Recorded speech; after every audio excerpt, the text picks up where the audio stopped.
sanado badan oo ay ahayd seelada ugu weyn Soomaaliland iyo guud ahaanba Geeska Afrika haatan waxa ku yimi isbedel dhanka shaqada iyo sidoo kale kala iibsiga xoolaha walow maalmihii ugu dambeeyay laga dareemiyay dhaqdhaqaaqa kala iibsiga xoolaha safar kooban oo ku tagnay seelada xoolaha ee magaalada Burco ee xarunta gobolka Togdheer ayaan ugu kurgalnay dhaqdhaqaaqa kala iibsiga xoolaha iyo isbedelka sanadihii ugu dambeeyay ku yimi seelada xoolaha ee magaalada Burco oo lagu tilmaami jiray hormuudka seeladaha Soomaaliland sida ay noo sheegeen qaar ka mid ah dilaalinta halkan ee xoolaha ku kala iibiya isbedelku waxa weeye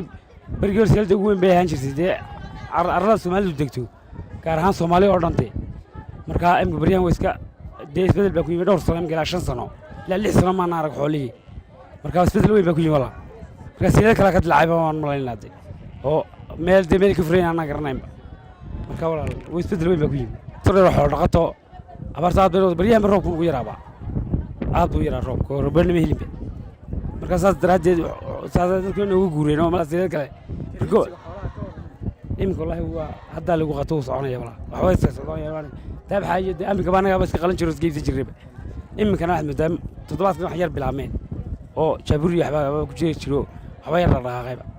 hooyo ku yimi seelada muddo 8 sano baan hadda joogay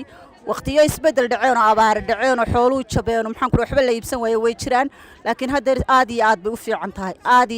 fiican tahay ilaahay baa mahadlay seelada Burco waxa isbedel ku yimi kaliya markii hore ka xidhmoodeed dhoof jiray oo ama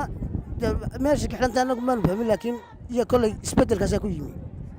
jaaburigi iyo gamca badan oo kale way naga iibsanayaan nimcaan ku jirnaa nimcaan noo sugan si kastaba ha ahaatee dadka xoolo dhaqatada ee halkan xoolaha u iib keenay iyo sidoo kale dilaalinta halkan xoolaha ku kala iibiya ayaa tilmaamay isbedel sanadihii ugu dambeeyay ku yimi seelada xoolaha ee magaalada Burco oo ay sheegeen ahayd seelada kaliya ee Soomaaliland iyo guud ahaanba Geeska Afrika balse arrintaas imika ay meesha ka baxday